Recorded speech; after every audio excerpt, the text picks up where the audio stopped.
કલ્પના કરો તમે આ પેન્સિલ છો અને આ પેન્સિલ દ્વારા તમે તમારા જીવનના ઘણા પેજો લખ્યા છે, પણ જીવન મુશ્કેલ પણ ઘણું હોય છે.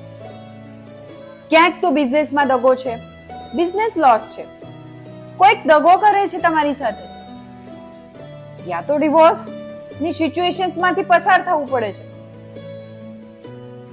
અને તમે